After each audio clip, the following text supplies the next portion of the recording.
んにちは。こんにちは。今回は、これで合っていますかを自分が決めるです。って何ですか？今回のテーマは、私が完全にそうだったので、もうすごくよくわかります。どういうところがわかりますか？潜在意識はそう思うからそうなる。はい。これを恋愛に当てはめると、彼とラブラブと思うから彼とラブラブになるですと言われました。はい。彼とラブラブと思うだけで叶うんだ、よかったと思って3ヶ月過ぎました。はい。叶ってません。めぐるさん、叶ってないっていうことは私の思い方って合ってるんでしょうか？不安です。なるほど。合ってるか間違っているかを確認したくなるんですね。はい。なぜ合ってるか間違っているかを確認したくなるんですか？まあ、そりゃ正解があると思ってるからです。思い方にハウツーがあると思ってるんでしょうか？まあ、そういうことになりますよね。思いの決定にめぐるみたいな第三者を介入させていいんですかね？いやー、だから自信がないんだと思います。第三者に聞かないと、自分の思いがちゃんとしているのか気になるっていうかね。ちゃんとしてるって何ですかね？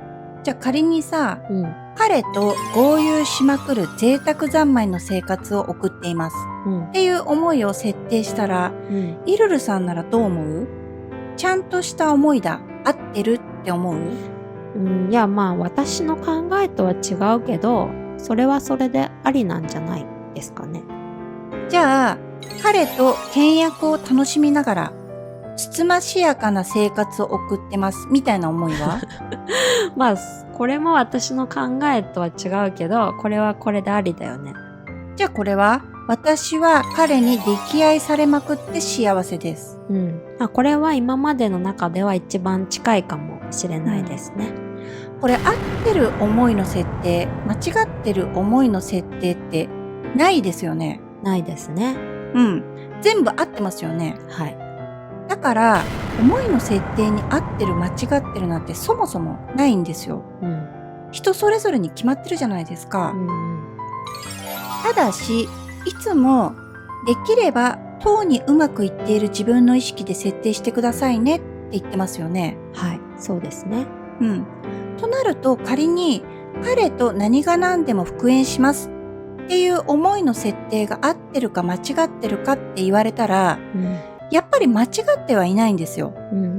間違ってはいないけど、思いっていうのは当にうまくいった意識の方が叶った世界だから、当に復縁していたらどうありたいですかという設定をおすすめはします。はい、そうだよね。はい。当にうまくいっていたらどうありたいですかってよく聞くもんね。はい。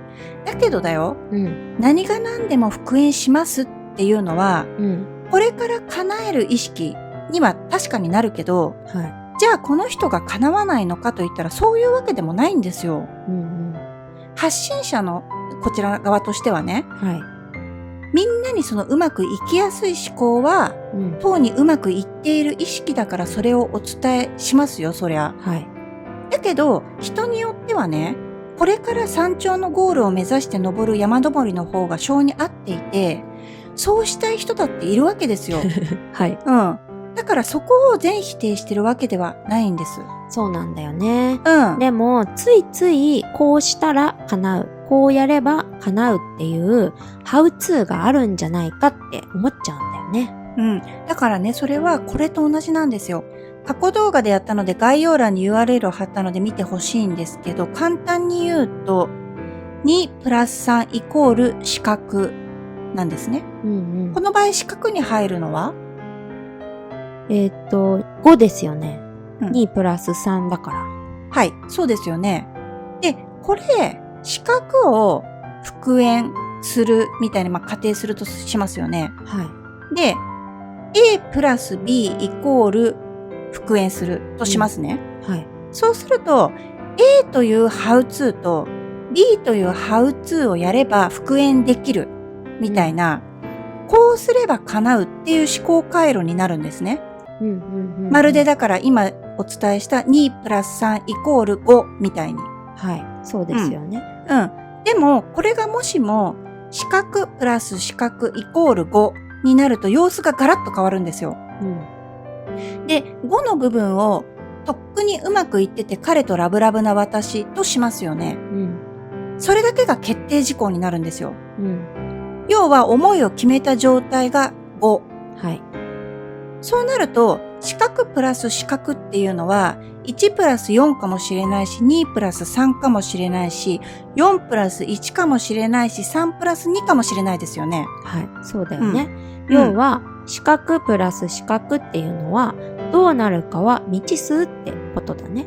そうです。だから、とっくにうまくいってて彼とラブラブな私っていう思いを決めたら、それでおしまい。後の四角に何が入るか、プロセスはどうなるかは、潜在意識にお任せっていう意味になるんです。はい、そうなんだよね。四角プラス四角になると、途端に自由が広がる感じになるよね。そりゃそうですよ。2プラス3イコール5みたいにしてる段階ではさ、結局エゴの狭い範疇に、閉じ込めてるようなもんだから、だけど四角プラス四角にすることでそこに収まらなくなるから、どうなるかお任せするしかなくなって、だからあさっての方向から実現することになるんですね。そうなんだよね。でも誰かが教えてくれることをそのまま実行したり真似する方がうまくいくんじゃないかっていう思考になっちゃうんだよね。でもそれだと、そう思うからそうなるは自分が思うが広がる世界なのに、誰かが教えてくれたことをそのままなぞるを自分が思う人生になっちゃうじゃないですか。わかります？はい。そういう人生もありなんですよ。そっちの方が楽って人もいるだろうし。でも、私は、褒めれもそうですけど、自分が思うが広がる世界なら、自分が作ればいいじゃんって、本当にずっと思ってきたんですね。他人があれこれ教えてくれることをそのまま自分の人生になぞるっていうのは、もったいないと思ってしまうんですよ。そうなんだよね。誰かに合ってるか間違ってるか確認したい気持ちはわかりますけど、でも、それより何より自分を信頼したいですよね。はい。そもそも合ってるかどうかこそ自分が決めるんだと思ってほしいんですね。実際そうなんですから。だから私たち褒めれんがあれこれ指示できることなんて一つもないんですよ。一人でも多くの人がより良い人生になるように、自分が培ってきた中でのベストだと思えることを発信はしてますけれども、それはあくまでもヒント。そのヒントを活かしてもいいし、自分は違うと思ったら自分なりの道を行けばいいわけで、本当にそれだけです。自分が思うなんだから、誰かの何かより自分を何より信用してください。自分を信じる。そうなるんですよね。自分を信じている度合いが反映される世界のような気もしてきますよね。はい。というわけで、今回はこの辺でご視聴いただきありがとうございました。チャンネル登録やいいねもお願いします。